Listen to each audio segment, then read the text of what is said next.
یسوع مسیح کے عظیم بابرکت نام میں آپ سب کو سلام. میں ہوں پاسٹر منور خورشید. پروگرام کلام روشنی میں ناظرین آپ کو خوش آمدید کہتے ہیں. ہم خدا ان کی شکر گزاری کرتے ہیں گزشتہ تمام پروگرامز کے لیے. آپ کی طرف سے دیے گئے اچھے فیڈ بیک کے لیے ہم سارا جلال خدا ان کو دیتے ہیں. اسی طور سے ناظرین ہم خدا ان کی شکر گزاری کرتے ہیں ان تمام خدام کے لیے جو خدا کے کلام کو یہاں سے سیکھتے ہیں اور بہت سارے لوگوں کے ساتھ شیئر بھی کرتے ہیں. اس کے لیے ہم خدا ان کی شکر گزاری کرتے ہیں. تیسرے سیزن کا پروگرام نمبر 216 ہے جس میں ہم خدا کے کلام کی سچائیوں کو جانیں گے, سیکھیں گے. جن خدام نے آج ہمیں جوائن کیا ہے مختصر تعارف ان کا آپ کے ساتھ کرواتے چلیں. ہمیں جوائن کیا ہے اینتھنی اعجاز لیمبل sir, thank you so much. اور ان کے ساتھ ہمیں جوائن کیا ہے doctor Adil Amin sir, thank you so much. ناظرین اس سے پہلے کہ ہم آج کے متن کی تلاوت کریں میں ریکویسٹ کروں گا اینتھنی اعجاز لیمبل صاحب سے پلیز دعا میں رہنمائی کریں. ہم دعا کریں.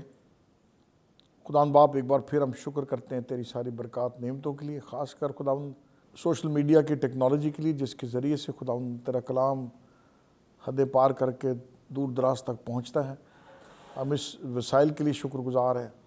اور آج جب ہم اس پروگرام کے ذریعے سے کلام روشنی کے ذریعے سے تیرے کلام کے بھیدوں کو کھولتے ہیں تو خداوند ہمارا ذمہ لے, ہمیں سکھا اور ہمیں سمجھا تاکہ ہم تیرے ایمان میں کلام کی روشنی میں مضبوط ہو کر بڑھنے والے ہوں.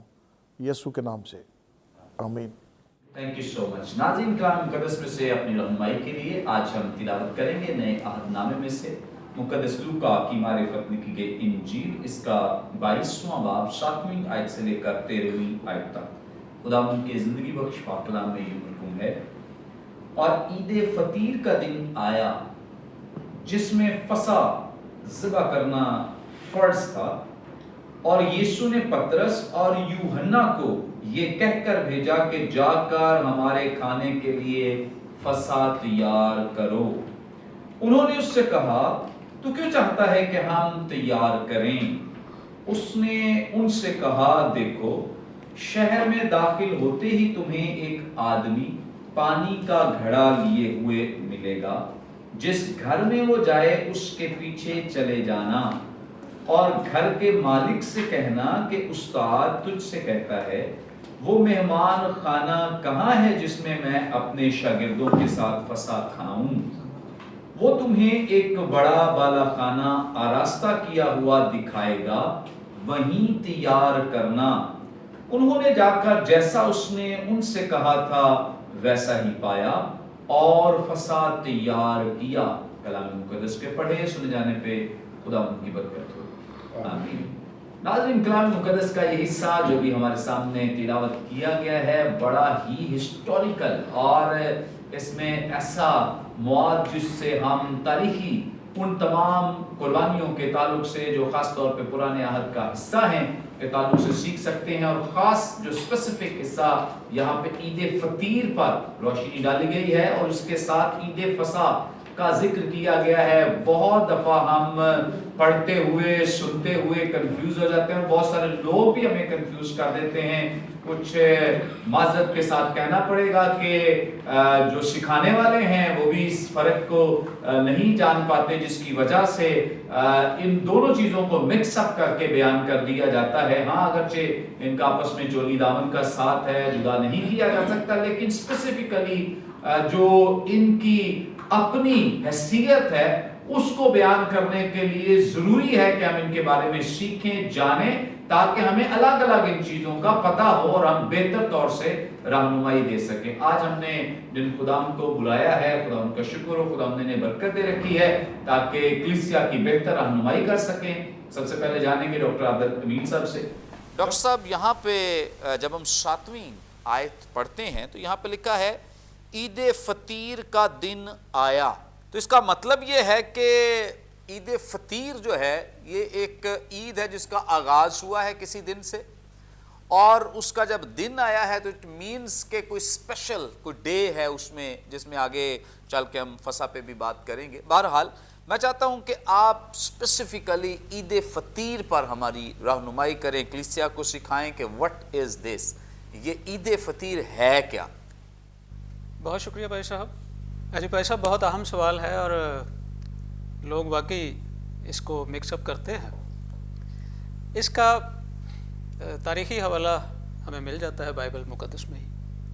اس کا ٹائم ٹیبل مل جاتا ہے، یہ کب کب ہیں یہ سارا کچھ وہاں پر موجود ہے، اور بہت زیادہ کمپلیکیشن بھی نہیں ہے اس میں.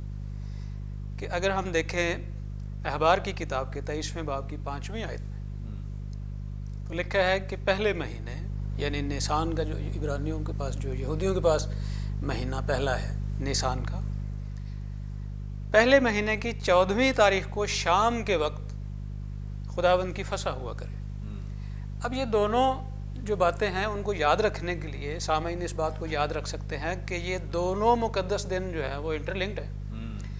جیسے ہی یہ جو چاند ہے 14 تاریخ کا شام کے وقت 14ویں کا چاند، ٹھیک ہے، یہ جب اس کا اختتام ہوتا ہے اور اگلے دن کا چاند شروع ہوتا ہے تو وہاں سے فطیر کا دن شروع ہو جاتا ہے، بالکل اگلے دن، اس میں کوئی گیپ نہیں ہے. لیکن اس کا مقصد اور اس کا مقصد جو ہے وہ چونکہ پیچھے مصر کی تاریخ سے ہے اس پر بھی ہم مختصر روشنی ڈالیں گے. اور اسی مہینے کی 15ویں تاریخ کو خداوند کے لیے عید فطیر ہو. یہ تو ٹائم ٹیبل ٹھیک ہو گیا بالکل کہ 14 تاریخ کو فسح ہے تو 15 تاریخ کو عید فطیر شروع ہوئی. عید فسح جو ہے وہ آپ دیکھ سکتے ہیں کہ وہ 14 تاریخ کو شروع ہوئی، 14 تاریخ کو ختم ہوئی، لیکن جو عید فطیر ہے وہ آگے 7 دن تک چلے گی. اور اس 7 دن میں وہ بے خمیری روٹی کھاتے ہیں. اس بے خمیری روٹی کی ہسٹری، اس فسح کی ہسٹری، یہ سارا کچھ یہاں پر موجود ہے کہ جب بنی اسرائیل نے غلامی کا گھر یعنی مصر چھوڑا تو انہیں کہا گیا تھا کہ وہ جلدی کریں. اس جلدی کا بہت بڑا روحانی مطلب بھی ہے، اور اس وقت کی جو ضرورت تھی جلدی، پیچھے فرعون کی فوجیں تھیں، ان کو ٹائم نہیں دینا تھا بلکہ اس ٹائم کو اویل کرنا تھا اور وہاں سے جلدی مصر میں سے جلدی نکلنا تھا. تو جلدی نکلنے میں اگر کوئی سامان وہ لے سکتے ہیں لے لیں، نہیں لے سکتے نہیں اٹھایا جاتا نہ اٹھائیں، لیکن دیر نہیں کرنا ہے. تو ایک اہم بات یہ تھی کہ جب ہم سفر پر جا رہے ہیں، یہ آج سے مطلب ہزاروں سال پہلے کی جو بات ہے، وہ آج جیسی فیسلٹیز تو نہیں تھی کہ ہم باکسز میں خشک کھانا ساتھ رکھ لیں اور یہ بھی رکھ لیں اور وہ بھی رکھ لیں. اس وقت جو خاص جلدی کا کام ہوا، جو اسرائیلیوں کی روایت سے ذرا ہٹ کر ہوا، اسرائیلی بڑے اہتمام سے روٹی بنا کر کھاتے تھے اور اس میں خمیر کی بڑی اہمیت تھی. وہ پھولی ہوئی روٹی جو ہے یہ ان کے عمومی استعمال میں تھی، لیکن انہیں کیا کرنا پڑا کہ رخت سفر کے ساتھ انہیں رخت کشی کے وقت بالکل تازہ روٹیوں کا انتظام کرنا پڑا، اور وہ آٹے کو خمیر دینا تو بہت آگے کی بات ہے. انہوں نے اس کو بھی مکمل گوندا نہیں، اس میں ہنوز کچھ صفوف آٹے کا جو ہے وہ باقی بچتا ہے، اور یہ آج تک یادگار کے طور پر وہ آج بھی اسی طرح سے اس کو یعنی کہہ لیں کہ وہ آدھا ہی گھونتے ہیں، اس کو جلدی جلدی پانی ڈالا. اور میں نے اس کو اسٹڈی جب کیا تھا تو ٹوٹل 18 منٹ اس کا وقت ہے اس آٹے کا اور روٹی کا پک جانے کا. اس سے زیادہ اگر ہو تو پھر گندم کا آٹا گندا ہوا ہو تو فطری طور پر اس میں خمیر بھی اٹھتا ہے. اس وقت تک بھی لیٹ نہیں اس کو کرنا ہے تاکہ یہ روٹی واقعی بے خمیری کہلائے. اور 7 دن تک وہ یہ روٹی کھاتے تھے جس میں مکمل طور پر گندا ہوا آٹا نہیں تھا بلکہ اس میں ہنوز کچھ صفوف آٹے کا موجود ہوتا تھا، خشکے کی جیسا یا اس طرح سے. اور انہوں نے جلدی جلدی میں اس طرح کی آٹے کی روٹی پکائی جس میں نہ تو خمیر شامل کیا گیا تھا، نہ بیرونی، اور نہ اس آٹے کا اپنا فطری خمیر جو اٹھ سکتا تھا اس کو اتنا وقت نہیں دیا گیا. لہٰذا بے خمیری روٹی ایک فلیٹ روٹی ہوتی ہے، یہ پھولتی نہیں. اس کی خاص نشانی یہ ہے، سائنٹیفک نشانی اس کی یہ ہے کہ یہ بالکل فلیٹ رہتی ہے، اور پکانے میں بھی یہ تقریباً نیم پختہ ہے جلدی جلدی میں. نہ تو اس کا اندرونی نہ اس کا بیرونی خمیر. اور اس کی جو روحانی معنویت ہے وہ یہ ہے کہ جو مصر کی جو ثقافت ہے، جو تہذیب ہے، جو اثرات مصر کے تھے، وہ اس کو ساتھ نہیں لینا ہے. جلدی جلدی یہاں سے نکلنا ہے، چھوڑنا ہے سب کچھ. اور ان علامتی معنوں کے ساتھ ساتھ اور اس کے اپنے جو فزیکل معنی تھے اس کے ساتھ ساتھ بہت ہی بڑا اور گہرا مطلب نکلتا ہے کہ اگر ہمیں خدا کے ساتھ سفر شروع کرنا ہے تو پھر ہمیں جس وقت حکم ہوا ہے کہ چلو تو اسی وقت ہمارا سفر کا آغاز ہو جائے. ہمیں یہ نہیں دیکھنا کہ ہمارے پاس اچھی روٹیاں ہیں, اچھے پکوان ہیں, بیابان میں کیا ہوگا, سفر کتنا ہے کتنا نہیں ہے. تو اب جتنا کچھ بھی ان کے پاس تھا انہوں نے 30 دن کم از کم اس کے ساتھ گزارا کیا. اب یہ نہیں کہ انہوں نے کئی دن کے لیے آٹا گوندھ لیا. وہ یہ جو جلد بازی تھی, پڑاؤ کے ساتھ پڑاؤ, ان کو آگے جانا تھا. اسی طرح سے 30 دن تک انہوں نے وہ خوراک کھائی ہے. اور 30ویں دن جب اناج کا بحران شروع ہوا ہے بیابان میں یا سفر کے دوران, تو پھر وہ تھوڑا چیخے چلائے کہ ہمارے پاس تو مصر کی ہانڈیاں ادھر ہی رہ گئی ہیں اور کھانے سارے ادھر رہ گئے ہیں, یہاں ہم مرنے کے لیے آ گئے ہیں. تو اس روز سے ان کے لیے آسمان سے من شروع ہوا. تو بے خمیری روٹی اس کی یادگار, وہ جلد بازی, وہاں سے اپنے پہلوٹوں کو لے کر, وہاں پر سے اپنے عزیزوں کو لے کر, اپنی قوم کو لے کر جلدی سے نکلنے کے جو دن ہیں اس کی یادگاری. فسا بھی اسی کی یادگار ہے, لیکن فسا کے بعد کا جو جلد بازی والا سفر ہے جلدی کا, وہ عید فطیر کا دن 15ویں نشان کی 15ویں تاریخ ہے اس کی. تھینک یو سو مچ. زبردست اور خوبصورت حصہ جو بھی ہم نے سیکھا ہے, جانا ہے. ابھی چونکہ آدھا حصہ ہم نے سیکھا ہے, سو ابھی میرا خیال ہے آدھی ہی سمجھ آئی ہوگی. ابھی چونکہ ہم نے عید فطیر کے بارے میں جانا ہے, اب آگے بڑھیں گے اور ہم اینتھنی اعجاز نعمت صاحب سے بھی جانیں گے تاکہ یہ حصہ جو ہے یہ مکمل ہمیں سمجھ آ جائے. اینتھنی صاحب آگے لکھا ہے کہ جس میں فسا ذبح کرنا فرض تھا, اس سے کیا مراد ہے؟ میں اچھی اضافہ کرنا چاہتا ہوں چھوٹی سی بات کا. خمیر استعمال نہ کرنا جیسے وہ مصر کا, اور دوسرے معنوں میں گناہ بھی ہے ٹیکنیکلی. اس لیے غلطیوں کے 5 باب کی 9ویں آیت میں کہتا ہے تھوڑا سا خمیر. تو مطلب وہ یاد اس کی تھی, وہ غلامی تھی. تو اور میں سمجھتا ہوں ہمارے لیے بھی آج ایک سبق ہے بہت بڑا کہ وہ چیزیں جو ہمیں رکاوٹ کا سبب ہوتی ہیں ان کو دور رکھیں اپنے آپ سے. دیکھیں جیسا بھائی نے بڑا اچھا بتایا کہ یہ بڑا مشکل ہے, وہ ویسے بھی یہ انٹرچینجبل ہے. عید فطیر بھی کہہ دیں گے, فسا بھی کہہ دیتے ہیں, کیونکہ بالکل ساتھ کنیکٹڈ ہے جیسا ذکر کیا. دیکھیں جو فسا تھی, فسا اگر آپ خروج 12 باب میں جائیں جہاں سے آغاز ہوتا ہے اس کا, آخری وبا سے پہلے مصر میں خدا نے حکم دیا, اور وہاں بڑا اچھا لکھا ہوا ہے کہ تم نے 14ویں نسان کو, اور یہ سالوں کا پہلا سال ہوا, ان کا نیو ایئر ہو گیا کلام کے مطابق انہوں نے ذکر کیا, 14ویں کو لیتے تھے, اور کنڈیشن تھی بے عیب برہ, اور 10 کو لے کر 14ویں کو ذبح کرنا اس کو, جس کی تیاری وہ فٹافٹ جلدی میں بھونے کھانا فٹافٹ کھانا, جیسے بتایا انہوں نے بڑا اچھا. 4 دن میں پرکھا جانا اس کا, اگر کوئی عیب مل جاتا ہے تو آپ کو چینج کرنا پڑے گا اس کو. ٹھیک ہو گیا. تو دستور کے مطابق جو ٹائم تھا ایوننگ تھی, سن سیٹ. یہودی دن شام کو شروع ہوتا ہے, شام سے لے کر سورج ڈھلنے سے اگلے دن سورج ڈھلنے تک ہے. تو یہ جو پہلی شام ذبح کرنا, وہ اگر آپ پڑھیں خروج میں جہاں سٹارٹ ہوا, یہ فرض تھا. اور اگر خاندان چھوٹا ہے تو پھر 2 خاندان مل جائیں, 3 مل جائیں, تو وہ جو قربانی ہے وہ پھر شیئر کر لیتے تھے اس طریقے سے. تو یہ ٹائم پر ہونا تھا کیونکہ اس کی یاد میں تھی. اور کبھی جب آپ سیڈر اس کو کہتے ہیں جو عبادت ان کی ہے خاص یہ فسا کی, آپ اگر اس کو بڑا, اس میں بہت ٹائم چاہیے اگر آپ اس کے سٹیپ بائی سٹیپ جائیں, ہر سٹیپ کو دیکھیں.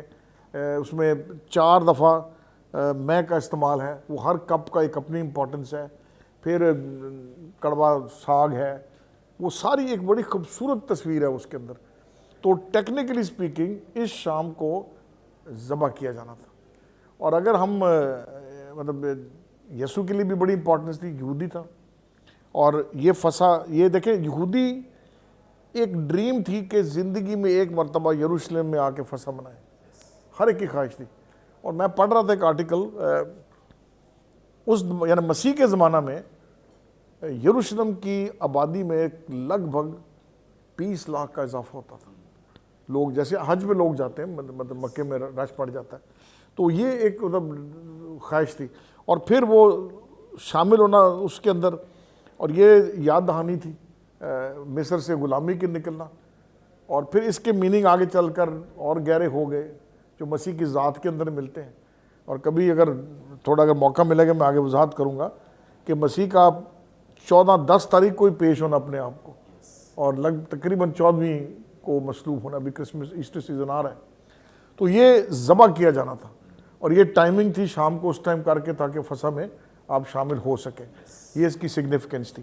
اور پھر میں کبھی کبھی سوچتا ہوں کہ یہ جو ریچولزم ہے, یہودی سمبلزم ہے, بڑا گہرا ہے, بڑی ڈیپنس ہے اس کے اندر. اور جب آپ اس کو گہرائی سے دیکھتے ہیں, میننگ دیکھتے ہیں, اور پھر نیو ٹیسٹمنٹ کو ساتھ ریلیٹ کرتے ہیں, تو آپ یعنی میننگ اور اس کی امپورٹنس بہت اجاگر ہوتی ہے. یس, تھینک یو سو مچ. بڑی خوبصورت باتیں. اور جس طرح سے ابھی انتھنی اجاز لیمود صاحب ہماری رہنمائی کر رہے ہیں کہ جو عید فصح ہے اس کا آغاز خروج کی کتاب کے 12ویں باب میں اس کا باقاعدہ طور پر ذکر کیا گیا ہے, اور پورا باب اس پہ لکھا گیا ہے, انسٹرکشنز دی گئی ہیں کہ کرنا کیسے ہے, اس کو منانا کیسے ہے, کیونکہ یہ بڑا سینسٹیو کام تھا. اور اس کے لیے ایک ایک چیز میں خدا نے ان کی رہنمائی کی اور بتایا ہے. ایکچولی ہوا یہ ہے کہ جیسے ہی 9 آفات جو ہیں وہ ہو گئی ہیں, اور 10ویں چونکہ یہی تھی کہ ان کے پیلوٹوں کو مار دینا تھا خدا نے, اور 10ویں پہ خدا نے ان کو وہاں پہ نکالنا تھا, بتانا تھا, خدا نے اپنی قدرت ظاہر کرنی تھی. اور اس وقت اس فصح کو ذبح کیا گیا. اور جیسے جو کوالٹیز جو تھیں ہم اس فصح کے برے میں دیکھتے ہیں, کہا گیا کہ وہ بے عیب ہونا چاہیے, نر ہونا چاہیے. پھر اس کے لیے کہا گیا خروج کی کتاب کے 12ویں باب میں کہ اس کی کوئی ہڈی نہیں ٹوٹنی چاہیے, اور اسی طور سے وہ جمع ہونا چاہیے. سو یہ ساری کی ساری کوالٹیز جو ہیں جب ہم خداوند یسوع مسیح کی زندگی کا مطالعہ کرتے ہیں, اسٹڈی کرتے ہیں, تو ہم دیکھتے ہیں کہ کس طور سے پاکیزگی کے عالم میں خداوند یسوع مسیح نے اپنی جان کا نذرانہ دیا ہے. اور جب عبرانیوں کا مصنف ہماری رہنمائی کرتا ہے تو وہ بتاتا ہے کہ ہر سردار کاہن تو پہلے اپنے لیے قربانی دیتا ہے, لیکن خداوند یسوع مسیح کی ذات اقدس جو ہے وہ اتنی کامل ہے کہ اسے اس طرح کی کسی بھی قربانی کی ضرورت نہیں ہے. اس لیے اس کو وہ سارا کچھ جو سردار کاہن دنیوی طور پہ کرتے تھے وہ خداوند یسوع مسیح کو کرنے کی ضرورت نہیں تھی. اس لیے چونکہ وہ پاک ہستی ہے تو خدا کا کلام ہماری رہنمائی کرتا ہے کہ جو کوالٹیز اس برے میں تھی وہ ساری کی ساری کوالٹیز اسی لیے اس میں دی گئی تھی علامت کے طور پر کہ جب حتمی قربانی آئے گی تو اس میں یہ کوالٹیز پائی جائیں گی. اس لیے آپ نے دیکھا ہوگا کہ جب مقدس یوحنا اس بات کو بیان کرتے ہیں کہ جب خداوند یسوع مسیح کے ساتھ جو ڈاکو ہیں انہیں اتارا گیا, ان کی ٹانگیں توڑی گئیں, تو خداوند یسوع مسیح کے لیے وہ کرنے لگے تھے, ٹانگیں توڑنے لگے, لیکن اس کی جان اس سے پہلے اس نے اپنی جان جو تھی وہ دے دی تھی. سو خدا کا کلام یہاں پہ تصدیق کرتا ہے کہ یہ وہ مکاشفہ پورا ہوا کہ اس کی کوئی ہڈی نہ توڑی جائے گی. سو اس اعتبار سے خداوند یسوع مسیح نے اس سارے مکاشفے کو جو فصح کے برے کا مکاشفہ ہے, وہ سارے کا سارا مکاشفہ خداوند یسوع مسیح کی زندگی میں ہمیں پورا ہوتا ہوا نظر آتا دکھائی دیتا ہے. ناظرین ابھی اور بہت کچھ اس میں باقی ہے, لیکن یہاں پہ وقت ایک بریک کا, ہم لیں گے ایک شارٹ بریک. ہمارے ساتھ رہیے, دیکھتے رہیے پروگرام کلام روشنی.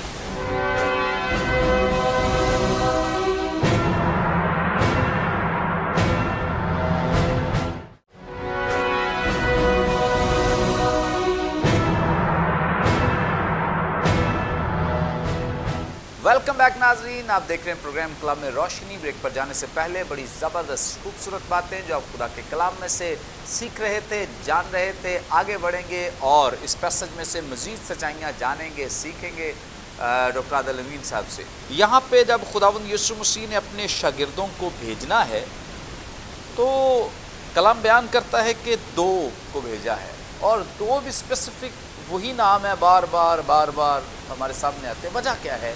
مقدس پطرس اور مقدس یوحنا ہی کو کیوں بھیجا گیا ہے, باقی شاگردوں میں سے کسی کو کیوں نہیں لیا گیا, یا باقی 2 کو کیوں نہیں بھیج دیا گیا؟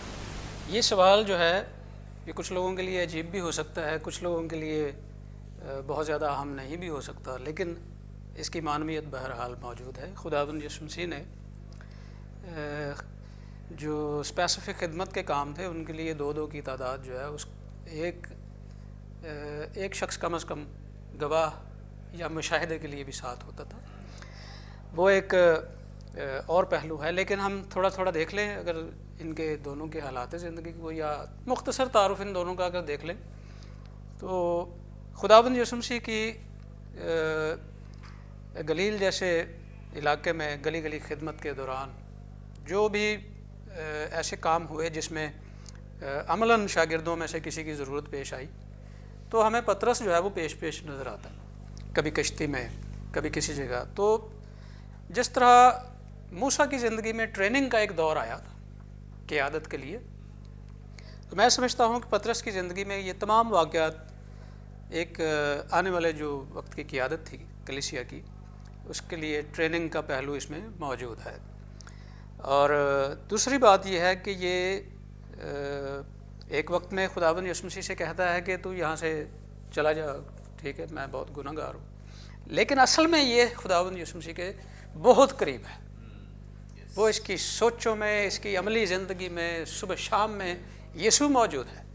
کہ جب خداوند یسوع مسیح نے اس سے پوچھا کہ کیا تو مجھے عزیز رکھتا ہے، تو تیسری بار میں یہ بہت دلگیر ہو گیا. اس کا مطلب ہے کہ یہ سچی محبت خداوند سے رکھتا ہے. تو ایسے لوگ کسی گروپ میں، کسی ٹیم میں عموماً جو ہے وہ منظور نظر ہوتے ہیں یا پھر زیادہ پیش کاموں میں نظر آتے ہیں. یہ اس کا نام شمعون تھا، باپ کا نام یونا تھا، اور خداوند نے اسے پطرس کہا جس کا مطلب ہے پتھر، جبکہ پولس رسول اسے کیفا کے نام سے یاد کرتا ہے. بیسیکلی یہ بیت سیدا کا ایک مچھیرا ہے اور ہمیشہ خداوند کی نزدیکی میں رہنے کا مشتاق، خداوند پر بھروسہ رکھنے والا، 3 بار انکار کرنے کے باوجود نہایت وفادار شاگرد. اور ان دونوں کو جو کام ہے یا نام ہے، اس کے علاوہ ہم دیکھیں گے کہ کیوں ان دونوں کی زندگی میں ایک پہلو مستقبل کا جو پوشیدہ تھا وہ خداوند سے تو پوشیدہ نہیں تھا. ان باتوں کا تعلق جو حال میں ہو رہی تھی، ان کا تعلق استقبال سے تھا. پولس رسول کی ایک خوبی یہ تھی کہ وہ خداوند کے کسی بھی حکم کو بدل و جان ماننے کے لیے ہم وقت تیار رہتا تھا. گلیل اور یہودیہ میں یہودی بہت تعداد میں موجود تھے، لیکن اگر ہم ہسٹوریکلی ایک نظر اس پر دیکھیں وہاں کے لوگوں کو، تو وہاں پر جینٹائلز بہت زیادہ تھے اور مختلف علاقوں کے تھے. اور وہاں پر جو مقامی عبرانی یا پھر آرامی زبان بولنے کے علاوہ یونانی زبان بولنے والے بھی وہاں پر کافی لوگ تھے. تو یہ جو بیت سیدا کے لوگ تھے، یوحنا بھی وہیں کا ہے، ان میں خوبی یہ تھی کہ یہ کم از کم 3 زبانیں جو ہے نا یہ ہینڈل کر سکتے تھے. تو کسی بھی جگہ اگر ان کو بھیجا جائے تو یہ 3 طرح کے لوگوں کو تو ہینڈل کر ہی سکتے ہیں لسانی اعتبار سے، ٹھیک ہے. اب یوحنا رسول جو ہے یہ عمر میں سب سے کم اور خداوند یسوع مسیح کے 2 طرح سے قریب، خداوند کا عزیز ترین شاگرد اور خداوند کے عزیزوں میں سے شاگرد، خداوند کے اپنے عزیزوں میں سے شاگرد. یہ یعقوب اور یوحنا جو ہیں یہ زبدی کے بیٹے ہیں. ان کی ماں کا نام سلومی ہے، جو کہ روایت بتاتی ہے کہ وہ یسوع کی ماں مریم کی بہن ہے. اس اعتبار سے یہ دونوں یعنی یوحنا اور یعقوب خداوند یسوع مسیح کے خالہ تھے، کزن تھے. لیکن یہ چھوٹا تھا عمر میں، اور اتنا چھوٹا نہیں کہ سنڈے اسکول جتنا چھوٹا، لیکن عمر میں چھوٹا تھا، باقی سب شاگردوں سے چھوٹا تھا.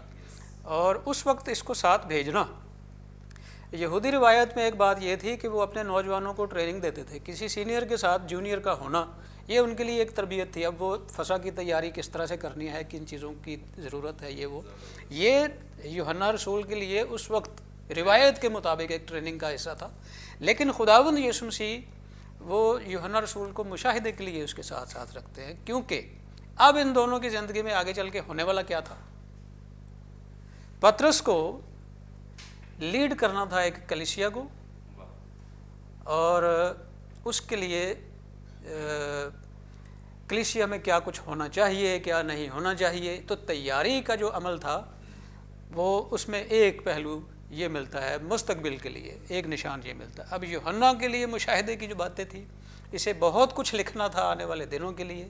تو پچھلے دنوں کے بغیر آنے والے دنوں کو نہیں لکھنا تھا، بلکہ ان دونوں کو مشاہدے میں رکھتے ہوئے اور پھر جو آسمانی رویا ہے اس کے مطابق وہ سارا کچھ لکھنا ہے. اس کے پاس مشاہدے کو وقت تھا, اس کے پاس جو ہے وہ پریکٹیکلی انتظامات اور یہ کرنا اور وہ کرنا سارا کچھ. یہ اس کی معنویت ہے کہ ان دونوں کو کیوں بھیجا. ورنہ لوگ اگر ایک فلو میں لوگوں سے ہم پوچھیں 12 شاگردوں کے نام بھی لوگوں کو نہیں یاد ہوں گے, 2-4 کے یاد ہیں. یوحنا کا یاد ہے, پطرس کا یاد ہے, اندریاس کا یاد ہوگا. تو جو لوگ نمایاں تھے کاموں میں, یہ دونوں کچھ ایسی خاص باتوں کے چشمدید گواہ تھے جو باقی شاگرد ان کے آئی وٹنس نہیں تھے, جیسے یائر کی بیٹی کا زندہ کیا جانا وغیرہ وغیرہ. تو خداوند کی نظر میں یہ دونوں مستقبل کے لیے خاص لوگ تھے. تھینک یو سو مچ. بڑی زبردست اور بڑی خوبصورت باتیں. اور یاد رکھیں کہ ہمیں کبھی بھی کسی بھی پہلو کو اگنور نہیں کرنا چاہیے. ہمیں ہمیشہ خدا کے کلام کی سچائیوں میں جو کچھ بھی یہاں ڈیپتھ اور گہرائی موجود ہے انہیں سیکھنا چاہیے, جاننا چاہیے. بڑا راز ہے, بھید ہے کہ بھئی انہی 2 کو کیوں بھیجا ہے, باقی 10 بھی موجود ہیں. بہرحال بڑی خوبصورت باتیں ہم کے خادم نے ہمارے ساتھ شیئر کی ہیں, کیونکہ اکثر موقعوں پر واقعات پر جیسے ٹرانسفیگریشن کا معاملہ ہے وہاں بھی ہم انہیں دیکھتے ہیں. اسی طور سے یائر کی بیٹی کا زندہ کیا جانا, پھر جو خداوند یسوع مسیح زندہ ہوئے ہیں تو دوڑ بھی ان دونوں کی لگی ہوئی ہے. کوئی ایک دوسرے سے سبقت لے جانا چاہتا ہے, بڑھ جانا چاہتے ہیں. تو یہ بڑی امپورٹنٹ بات ہے. بڑی اچھی باتیں بیان کی ہیں. اور کچھ لوگوں کا کہنا ہے کہ شاید یہ خداوند یسوع مسیح کے قریب زیادہ تھے, قربت میں تھے, شاید اس وجہ سے. یوحنا تو جدا ہوتا ہی نہیں تھا چونکہ شاید چھوٹا تھا اور زیادہ ٹرسٹ کرتا تھا خدا پر, تو خداوند یسوع مسیح پر. تو اس لیے موسٹ پروبیبلی خداوند یسوع مسیح نے انہی وجوہات کی بنا پر انہیں بھیجا ہے. پھر ایک ساتھ سیانہ بندہ بھیج دیا ہے مقدس پطرس کو کہ چلیں بات چیت. اور چھوٹے کو اس لیے بھیجا ہے تاکہ وہ ٹریننگ کرے, سیکھے, جانے کہ کس طور سے بات کرنی ہے, جاننا ہے. آگے بڑھیں گے اور اینتھنی اجاز نعمت صاحب سے جانیں گے. اینتھنی صاحب, خداوند یسوع مسیح نے جب اس فسح کو منانا ہے, سیلیبریٹ کرنا ہے, تو انہوں نے کوئی خاص جو اسپیسیفک پلیس ہے, فیملیئر پلیس جہاں عام شاگردوں کو پتہ ہے کہ وہاں کھانا ہے, وہاں جانا ہے, وہ اس جگہ کا چناؤ نہیں کیا.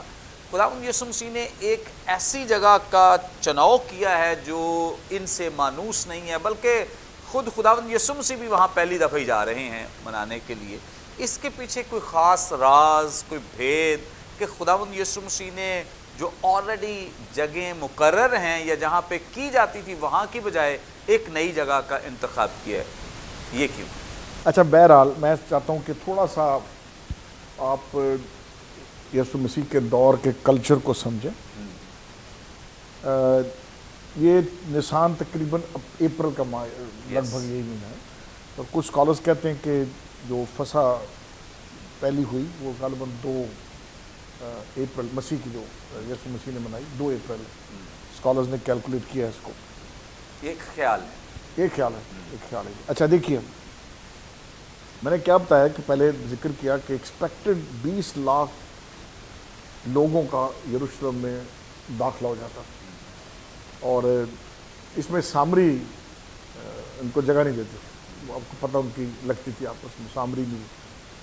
اب ایشو یہ ہوتا تھا کہ وہ کہاں ٹھہرے. کچھ لوگ, اب اگر اس کانٹیکسٹ کو پڑھیں گے تو یہ زیتون کے پہاڑ پر ہے مسیح, ٹھیک ہے. اچھا, اب یہاں پر ایک چیز بڑی عجیب سی لگتی ہے کہ تم جاؤ گے اور ایک مرد کو پانی لاتے دیکھتے, یہ دستور کے مطابق درست ہے. خواتین اٹھاتی. لیکن شاید خداوند یسوع مسیح نے اس لیے بتایا کہ یہ پہچان جلدی شاید, مطلب میں وہ پوائنٹ میں رہ گیا تھا.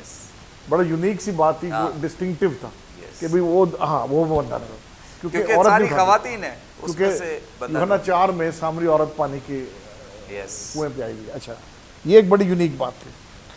دوسری جو اسکالرز کہتے ہیں کہ کچھ یہودی اپنے والنٹیرلی جگہ دیتے تھے, جو باہر سے یہودی آئے تھے ان کو خود ہی آپ ہمارے پاس آ جائیں, ہمارے گھر میں آ جائیں, اور یہ لوگ آنر فیل کرتے تھے بیکاز آبویسلی وہ پردیسی ہیں. تو ایک تو یہ خیال ہے. اب ایک خیال یہ ہے کہ یہ یوحنا کی جگہ تھی, جان مارک کی, یہ ایک خیال ہے.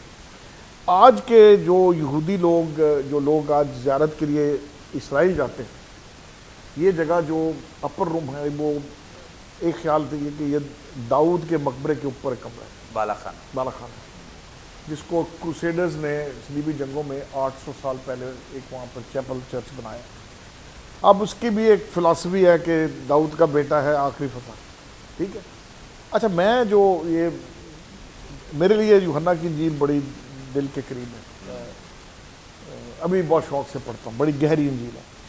آپ یوحنا کی انجیل پڑھیں گے نا 13 14 15 16 17 باب چیپٹر جو 5، یہ 5 کے 5 یسوع المسیح کی وہ تعلیم ہے جو آخری فصح پر بالا خانے میں دی، یس.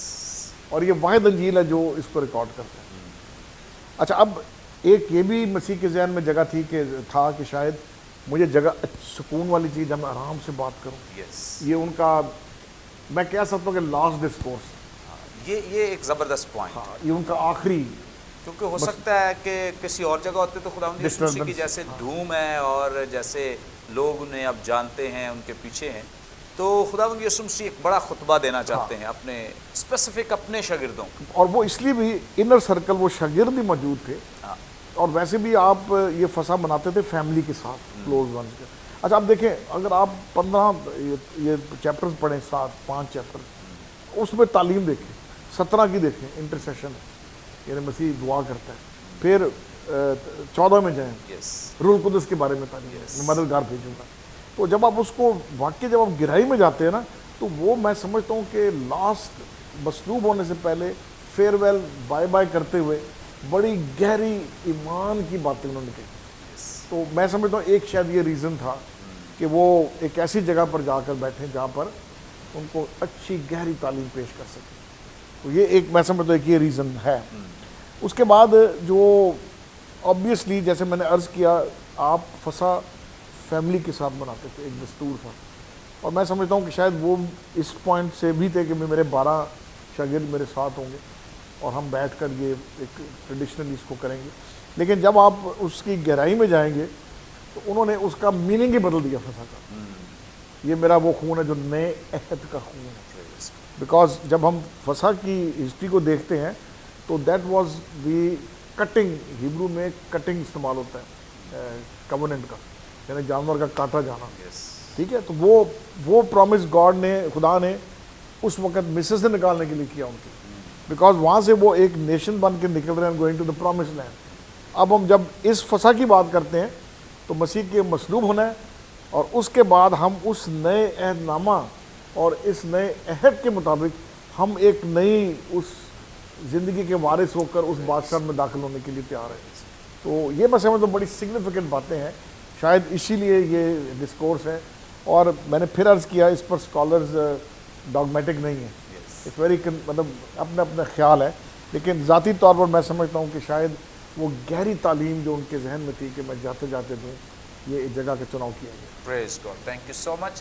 اور جیسے اینٹنی صاحب نے حوالہ دیا ہے مقدس یوحنا کی انجیل کا، شاید اس لیے بھی دل کے قریب ہے، یا اس لیے بھی باقی بھی سارا کلام ہمارے دل کے قریب ہی ہے، لیکن جو مقدس یوحنا نے سیکوینس بیان کیا ہے وہ خداوند یسوع مسیح کی زندگی کے شروع سے آخر تک جیسی ترتیب ان کی تھی، مقدس یوحنا کی معرفت لکھے گئے انجیلی بیان میں روح القدس نے اس ترتیب کو ایز اٹ از بیان کیا ہے. اور جیسے ابھی بتایا جا رہا ہے کہ بالا خانہ میں چونکہ بڑی تعلیم دی گئی ہے اور اسپیسیفک شاگردوں کو تعلیم دی گئی، سکھایا گیا، اور یہاں اور بھی بہت سارے راز افشاں ہونے تھے. خداوند یسوع مسیح نے خاص طور پہ اس پہ یہودا اسکریوتی پہ بھی واضح کرنا تھا، کچھ عیاں کرنا تھا. شاید اس لیے بھی خداوند یسوع مسیح ایک ایسی فضا دیکھنا چاہتے تھے جہاں پہ صرف اور صرف ان کے اپنے جو شاگرد ہیں، اپنے جو رسول ہیں جن کو انہوں نے چنا ہے، الگ کیا ہے، ان کو وہ اکٹھا کر سکیں، ان سے بات کر سکیں، تاکہ جو باقی چیزیں ہیں ان سے، چونکہ اس سے پہلے جو ڈیل ہے وہ بھی ہو چکی ہے، آپ کو پتہ ہے یہودا اسکریوتی کی ڈیل جو ہے وہ سردار کاہنوں سے ہو چکی ہے کہ وہ خداوند یسوع مسیح کو سیل کرنا چاہتا ہے یا بیچنا چاہتا ہے. اور خداوند یسوع مسیح کا چونکہ ابھی وقت نہیں ہے، اس لیے بھی اینٹنی صاحب ایک اور جو پوائنٹ جس پہ میں بھی سیکھ رہا ہوں کہ چونکہ یہودا اسکریوتی کی وہاں ڈیل ہو چکی تھی اور اس نے یسوع مسیح کو پکڑوانا تھا، اب یسوع مسیح نے اس لیے بھی کوئی مانوس جگہ نہیں بتائی، کیونکہ مانوس جگہ یہاں سے جب اٹھ کے لکھا ہے نا کہ دستور کے مطابق وہ گتسمنی، تو وہ تو ایک انڈرسٹوڈ سی بات ہے کہ گتسمنی باغ وہ یہودا اسکریوتی کو بھی علم ہے کہ خداوند یسوع مسیح، لیکن خداوند یسوع مسیح اس حصے میں اپنی گرفتاری نہیں چاہتے تھے کہ یہاں پر ان کی گرفتاری نہ ہو، اس لیے بھی مائٹ بی پاسبل کہ اچھا پوائنٹ ہے کہ وہ نہیں چاہتے کہ یہودا اسکریوتی یہاں پہ کوئی ڈسٹربنس کرے یا یہاں پہ کوئی ایسا کام، کیونکہ وہ پکڑوائے گا تو کسی فیملیئر پلیس پہ جیسے گتسمنی باغ میں۔ سو ناظرین، ہم چونکہ خدا کے کلام پہ غور کرتے رہتے ہیں، سیکھتے رہتے ہیں، اور اچھا ہے کہ کلیسیا کی بھی رہنمائی ہوتی ہے۔ سو آج ہم نے بڑی زبردست باتیں، خوبصورت باتیں سیکھی ہیں، لیکن ابھی اس کا حصہ باقی ہے، آئندہ ایپیسوڈ میں ہم ضرور جانیں گے، سیکھیں گے۔ تھینک یو سو مچ سر، بہت شکریہ، تھینک یو سو مچ۔ یقیناً ناظرین، آج کا یہ پروگرام ہم سب کے لیے بڑا بابرکت رہا ہے۔ ابھی بھی آپ کا کوئی سوال ہو، اسکرین پر دیے گئے نمبرز ڈائل کریں، اپنا سوال ہم تک پہنچا سکتے ہیں، کوئی ٹیسٹمنی ہو شیئر کر سکتے ہیں، اور کوئی دعائیہ درخواست ہو تو آپ ہمارے پریئر وارریئرز کو دے سکتے ہیں۔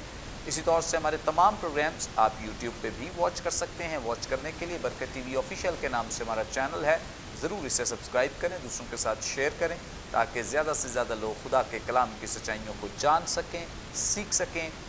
اپنا فیڈ بیک پروگرام کے تعلق سے دینا نہ بھولیں۔ آئندہ ایک نئے پروگرام کے ساتھ دوبارہ آپ کی خدمت میں حاضر ہوں گے، تب تک کے لیے اجازت دیجیے۔ دیکھتے رہیے برکت T V. God bless you.